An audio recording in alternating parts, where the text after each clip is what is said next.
မော်တော်ကားတီထွင်မှုကလူသားသမိုင်းတစ်လျှောက်လုံးမှာအရေးပါဆုံးဖန်တီးမှုတစ်ခုတည်းပါနေပါတယ်။နေ့စဉ်ဘဝမှာမရှိမဖြစ်အသုံးတော်ခံတဲ့မော်တော်ကားတွေရဲ့စွမ်းဆောင်နိုင်မှုကလည်းမျိုးစုံအောင်ရှိနေပါတယ်။တာမန်မော်တော်ကားတစ်စီးအနေနဲ့ပြောရရင်စီစားနှုန်းတက်တာတွေတက်တောင့်တက်တာနဲ့ဘေးကင်းကင်းမောင်းနေနိုင်တာတွေစသဖြင့်သတ်မှတ်ချက်တွေရှိသလိုတခြားရည်ရွယ်ချက်တွေနဲ့ထုတ်လုပ်ထားတဲ့မော်တော်ကားတွေလည်းရှိကြပါတယ်။တကယ်လို့သာကဘာကြီးကရုပ်ရှင်တွေတဲကလို့ဇွန်ဘီတွေကြီးစိုးလာခဲ့မယ်ဆိုရင်တော့တာမန်မော်တော်ကားတစ်စီးကလုံခြုံမှုပေးနိုင်မယ်လို့မထင်ပါဘူး။အဲ့ဒီခါမျိုးကြရင်အရန်အကြမ်းခံတဲ့ကားတွေလည်းလိုအပ်လာမှာပါ။အားလုံးမင်္ဂလာပါ။ကျမတို့ရဲ့ channel ကနေပြန်ပြီးကြိုဆိုလိုက်ပါတယ်။ဒီနေ့ဗီဒီယိုလေးမှာတော့ဇွန်ဘီကပ်ပေးတွေဖြစ်ခဲ့တဲ့နောက်လုံးဝလုံခြုံစေမယ့်အကြမ်းစားကားတွေရဲ့အကြောင်းကိုတင်ဆက်သွားမှာဖြစ်ပါတယ်။ဘလို့ကားတွေပါမလဲဘလို့တွေဆွဲဆောင်နိုင်မလဲဆိုတာသိရအောင်ဗီဒီယိုလေးကိုဆက်ကြည့်ဖို့ဖိတ်ခေါ်လိုက်ပါတယ်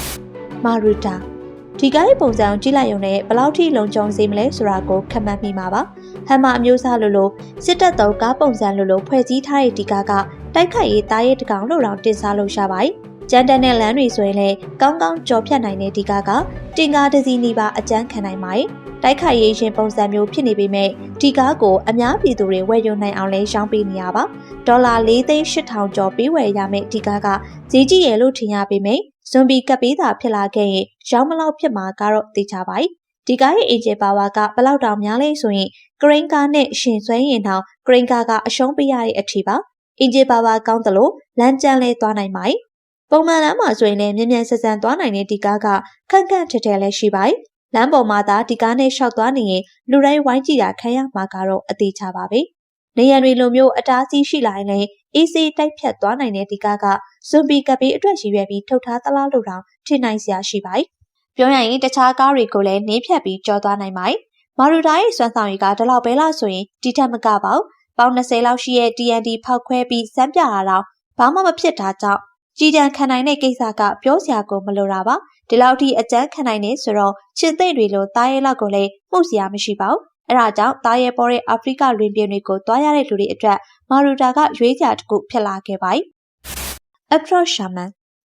ဒီကားကလည်းမာရူတာလိုခန့်ခန့်တဲ့ပုံစံရှိပါတယ်။မတူတာကဒီကားမှာဘိန်း8ဘိန်းတက်ထားတာဖြစ်ပါတယ်။လူအတိုင်းဝိုင်းကြီးပြိုလဲပြီးဗယမ်းမရာတွေဖြစ်လာခဲ့ရင်ဒီကားကလုံခြုံမှုပေးနိုင်ပါတယ်။ဒီကားကိုရုရှားကနေထုတ်လုပ်ခဲ့ရဖြစ်ပြီးတင်ကားတစ်စီးနီးပါအကျန်းခံနိုင်ပါတယ်။အကောင်ကြီးပေမဲ့တနအီကို80ကီလိုမီတာအထိမောင်းနိုင်တာကြောင့်အမြန်နှုန်းကလည်းမဆိုးပါဘူး။ထူးခြားတာကကုန်းပေါ်မှာတင်မကပဲရေထဲမှာပါသွားနိုင်ပါတယ်။ရေထဲမှာတော့တနအီကို5ကီလိုမီတာနှုန်းနဲ့သွားနိုင်ပါတယ်။ဘိန်း8ဘိန်းပါတာဖြစ်လို့တောင်တက်တာတွေလမ်းကျန်းသွားတာတွေလည်းကြိုက်တယ်လို့မောင်းနေနိုင်ပါတယ်။အတွင်းပိုင်းမှာတော့လူ12ဦးအထိတက်တောင့်တက်တာလိုက်နိုင်ပါတယ်။12တန်အလေးချိန်အထိဆွဲနိုင်တာကြောင့်အင်ဂျင်ပါဝါကလည်းလူဝါထက်တောင်ပိုနေပါသေးတယ်။တကယ်လို့များရုပ်ရှင်တွေတဲကလို့ဇွန်ဘီခေတ်ရောက်လာခဲ့ရင်လမ်းပေါ်မှာစွန့်ပစ်ထားတဲ့ကားတွေနဲ့ပိတ်နေမှာပါ။ဒီခါမျိုးကြရင်ဒီကားကတခြားကားတွေအပေါ်တက်ကျိတ်ပြီးမောင်းသွားရုံပါပဲ။ဒါတွေမဲလို့ဆိုတော့မဟုတ်သေးပါဘူး။အရန်ချောတဲ့နင်းတွေပေါ်မှာလည်းစလစ်မဖြစ်ပဲမောင်းနိုင်ပါတယ်။ကဘာမပြတ်သေးပေမဲ့လက်တွေ့မှာလည်းအသုံးဝင်တာဖြစ်လို့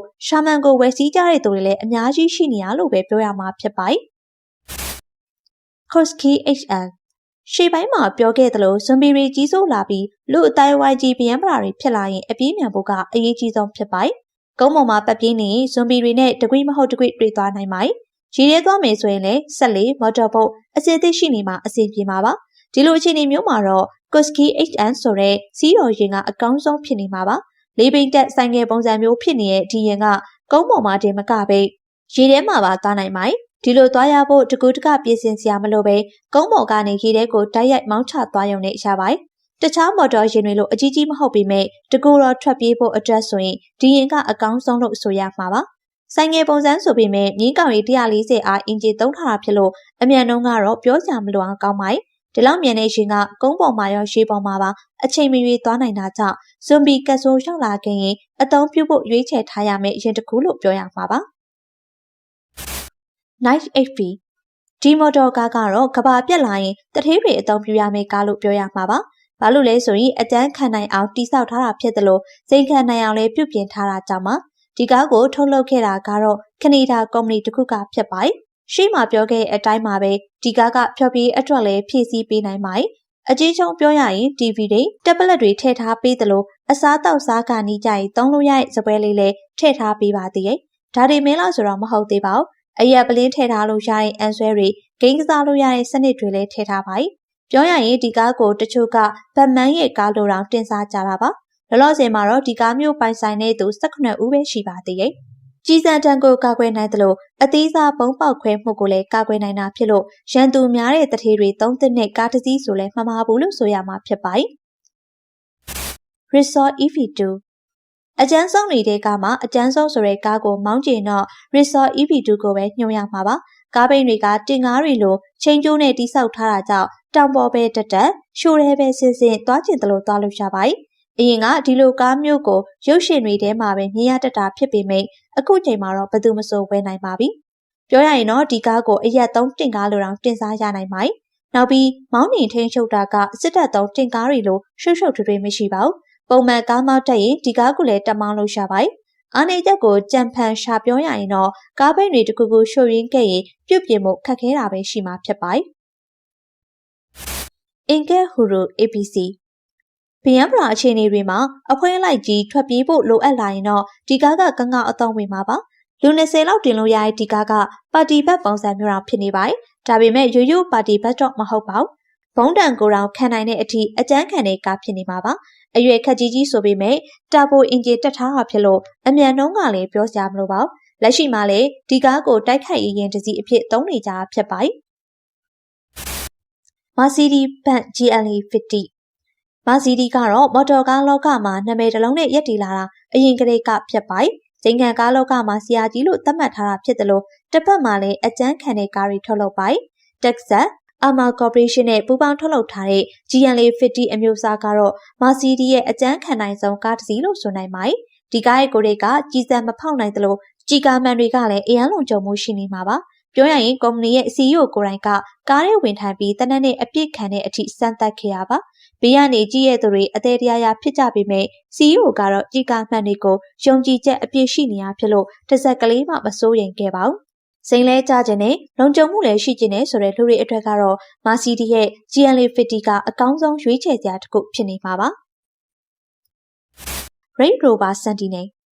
မော်တော်ကားလောကရဲ့ဆရာကြီးတွေကြောင့်ပြောရရင် Range Rover ကိုချန်နာခဲ့လို့မရပါဘူး။သူ့ရဲ့ဂုဏ်သတင်းကိုထိမ့်သိမ်းဖို့ကြိုးစားတဲ့ Range Rover ကနောက်ပိုင်းမှာအရန်ကျန်းတဲ့ကားတွေထုတ်လုပ်လာခဲ့ပါတယ်။အဓိကအနေနဲ့တက်တောင်တက်တာစီးနိုင်တယ်ဆိုတဲ့အချက်အပြင်လုံခြုံမှုလည်းပေးနိုင်တယ်ဆိုတဲ့အချက်ကိုလည်းဦးစားပေးခဲ့ရပါ။ဒီလိုရည်ရွယ်ချက်တွေနဲ့ Range Rover Sentinel ကားကိုဖန်တီးခဲ့ပါတယ်။ဒီကားရဲ့စွမ်းဆောင်ရည်တွေကိုအာမခံနိုင်ဖို့ဒီမျိုးစုံနဲ့စမ်းသပ်ခဲ့ရပါ။လေကားထစ်တွေကိုအရှိန်နဲ့မောင်းတက်မောင်းဆင်းတာ၊ကွေးကောက်တဲ့တောင်ပေါ်လမ်းတွေမှာအရှိန်ပြင်းပြင်းနဲ့မောင်းတာတွေအပြင်တောင်ကုန်းတွေဖြတ်ကျော်တာလမ်းကျန်းတွေမောင်းတာတွေလည်းလုပ်ခဲ့ပါတယ်။ဘလို့အခြေအနေမှာပဲဖြစ်ဖြစ်လမ်းချော်သွားတာမျိုးဟန်ချက်ပြတ်သွားတာမျိုးမရှိတာကဒီကားရဲ့ထူးခြားချက်လို့ဆိုရမှာပါ။ကားဘော်ဒီတစ်ခုလုံးကိုဘုံတန်ခံနိုင်တဲ့တပ်တုတွေနဲ့တိစောက်ထားတာဖြစ်တာကြောင့်လုံခြုံရေးအတွက်လည်းစိုးရိမ်စရာမရှိပါဘူး။စိန်ကြကြနဲ့ခက်ကြမ်းကြမ်းမောင်းကျင်တဲ့သူတွေအတွက်ဆိုရင်တော့ဒီကားကရွေးချယ်စရာတစ်ခုပဲဖြစ်ပါတယ်။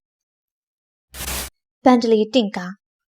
ဘန်ဒလီကားကိုတင်ကားဘိန်းတွေတက်ထားတဲ့ဗီဒီယိုတစ်ပုတ်အွန်လိုင်းပေါ်တက်လာချိန်မှာကားခရီစီတွေကြားတဲ့နာမည်ကြီးသွားပါတယ်။ဒီကားကိုတော့အင်ဂျင်နီယာလည်းဖြစ် YouTuber လည်းဖြစ်တဲ့ရုရှားလူမျိုးတစ်ယောက်ကတီထွင်ခဲ့ရပါ။တနေရာရာကိုသွားခြင်းရင်လမ်းအခြေအနေထည့်စဉ်းစားနေရတာကိုစိတ်ညစ်တဲ့ဒီလူကဘယ်သွားအဆင်ပြေအောင်ရိုးရိုးဘိန်းတွေဖြုတ်ပြီးတင်ကားဘိန်းတွေတက်ခဲ့ရဖြစ်ပါတယ်။စက်သက်မောင်းနေကြီးရဲ့အခါမှာလည်းမှန်းထားတာထက်အဆင်ပြေနေရကိုတွေ့ရပါတယ်။အမြန်နှုန်းကလည်းအဆင်ပြေနေသလိုလမ်းကျန်းမောင်းနိုင်စွမ်းကလည်းအဆင်ပြေနေပါတယ်။လမ်းပေါ်မှာရှိသမျှအတားအဆီးတွေကိုအေးအေးဆေးဆေးတက်ကြိတ်သွားနိုင်တဲ့ဒီကားမျိုးပိုင်ဆိုင်ထားရင်ဇွန်ဘီတွေကိုလည်းကြောက်စရာလိုတော့မှာမဟုတ်ပါဘူး။ Gate Hunting ကအရေးပေါ်အခြေအနေတွေဖြစ်လာခဲ့ရင်ကုန်းပေါ်မှာရောရေထဲမှာပါသွားရမယ့်ကိစ္စတွေရှိလာနိုင်ပါတယ်။ဒီအခြေအနေမျိုးကြရင်တော့ Gate Hunter King ကအကောင်းဆုံးရွေးစရာတစ်ခုဖြစ်နေမှာပါ။ဒီကားကကုန်းပေါ်ကနေရေထဲကိုဖြစ်ဖြစ်ရေထဲကနေကုန်းပေါ်ဖြစ်ဖြစ်အချိန်မရွေးမောင်းချသွားနိုင်ပါတယ်။ပုံစံကမော်တော်ဘုတ်လိုဖြစ်နေပေမဲ့ကုန်းပေါ်ရောက်တဲ့အခါမှာတော